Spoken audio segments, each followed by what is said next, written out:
Hola, ¿cómo estás? Quiero brindarte un gran y cariñoso saludo. Continuamos con esta temática que nos ha permitido abordar la carta a los romanos, esta epístola hermosa que escribió el apóstol Pablo, principalmente quizás hemos hecho énfasis en algunos aspectos, principalmente desde la gracia, pero también tenemos que mirar muchos otros elementos que aparecen en esta carta. Hemos estado mirando principalmente los primeros tres capítulos para alinear el propósito y desarrollar el tema de la carta de una manera más profunda. Te pido disculpas porque en este momento la cámara por lo general siempre trata de mostrar un poquito más de luminosidad, pero en este aspecto por un momento vamos a hacer dos estudios donde la cámara ha tenido que estar en otra posición por algunos arreglos que estamos desarrollando acá en este espacio de la casa.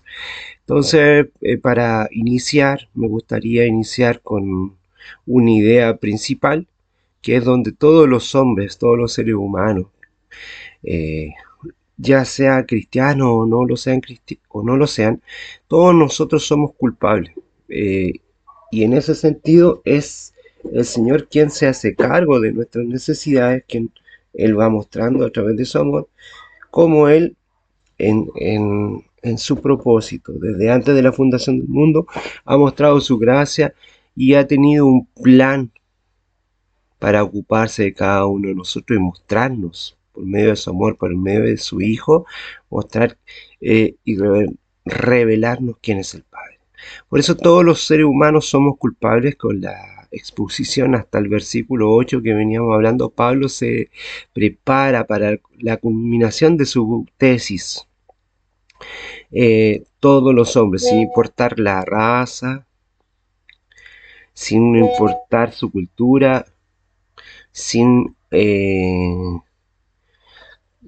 estar mirando su religión, son culpables ante Dios. Sin embargo, Él es quien se hace cargo y dentro de eso Él ha provisto para la raza humana la redención.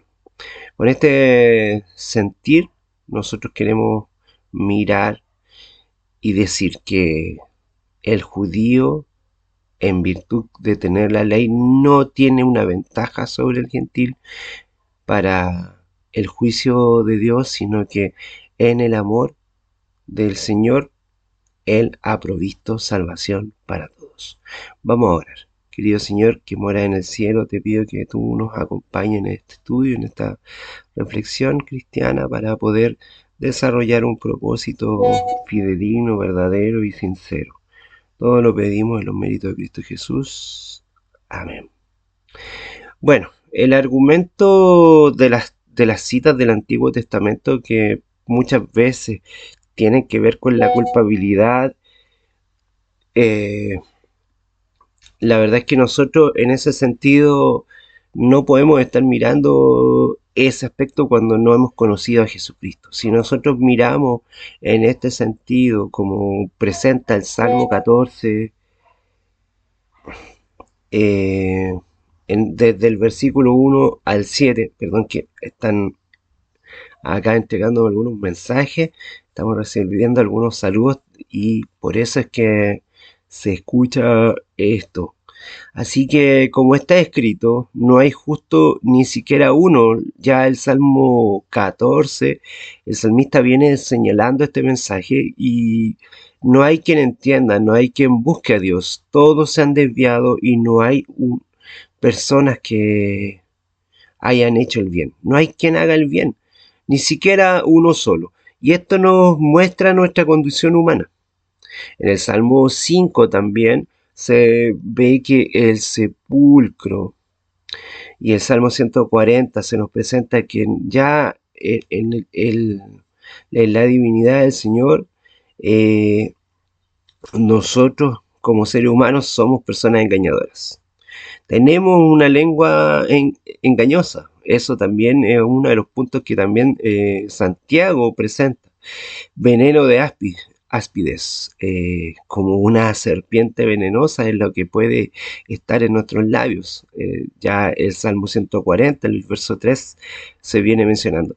Y es por eso que la gracia es maravillosa, porque a pesar de todo el quienes somos, o cómo nos hemos apartado, cómo nos hemos separado de Dios al dejar entrar el pecado, cada uno de nosotros, por más que considere que hace lo bien ante los ojos del Señor, no tiene una justicia, porque tú puedes decir: yo cumplo con los mandamientos, cumplo con la ley, tengo la ley de Cristo en mi corazón. Sin embargo, cada uno de nosotros tiene, incluso hasta en la lengua, en el chisme de manera sagaz, de manera eh, muy pronta a emitir un juicio, muy pronto a desarrollar un, un prejuicio, a decir algo que no corresponde. También el Salmo 7, el Salmo 10 en el versículo 7 dice: su boca está llena de maldición y de amargura. También Isaías en el capítulo 59 dice: sus pies se apresuran para derramar sangre y quebrantamiento y desgracia en los caminos, y no conocieron camino de la paz.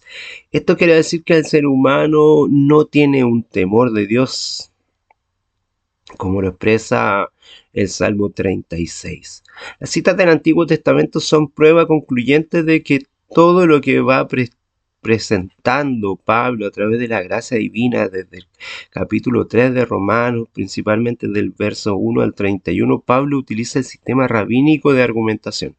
Más de alguna vez ya hemos dicho a qué apuntaba la forma de argumentación y cómo se iban estructurando los pensamientos de la forma en cómo los judíos van escribiendo, ¿cierto? Comienza con una cita de la escritura desarrollando el texto citado. ¿Ya? Entonces, eso es muy importante, porque nosotros a veces tomamos extractos o pensamientos de otros escritores bíblicos, de otros autores, y los judíos tenían mucho respeto y mucho cuidado con las citas y las referencias bíblicas. A veces nosotros como cristianos, entendiendo que todo el mensaje es de Cristo y no nuestro, utilizamos a veces citas de algún escritor bíblico como John MacArthur, por decir, Charles Spurgeon u otros escritores, y a veces no los citamos. Tenemos que ser un poquito más rigurosos. Yo soy el primero que tengo que tomar esa conciencia, porque todo lo que yo digo acá no es mi pensamiento, es el pensamiento referenciado que mucha gente que ya viene construyendo un conocimiento cristiano para argumentar ciertos aspectos de la escritura, y yo he tomado muchos elementos desde ahí. Los términos generales de argumentación que se presentan en el Antiguo Testamento, principalmente la revelación, eh, cómo se prueba a Dios con las escrituras. El apóstol, en este caso, el apóstol Pablo, va dando una fe de la autoridad y la suficiencia de las escrituras. Pablo insta tanto a los judíos como a las personas gentiles o griegas, que en este caso, o a aquellos romanos a quien le está escribiendo esta carta específicamente por medio de Priscila, a examinar su comportamiento a sí mismo y reconocer a Dios ante el pecado. Eso como un primer aspecto. Un segundo aspecto es la revelación que se muestra por la experiencia.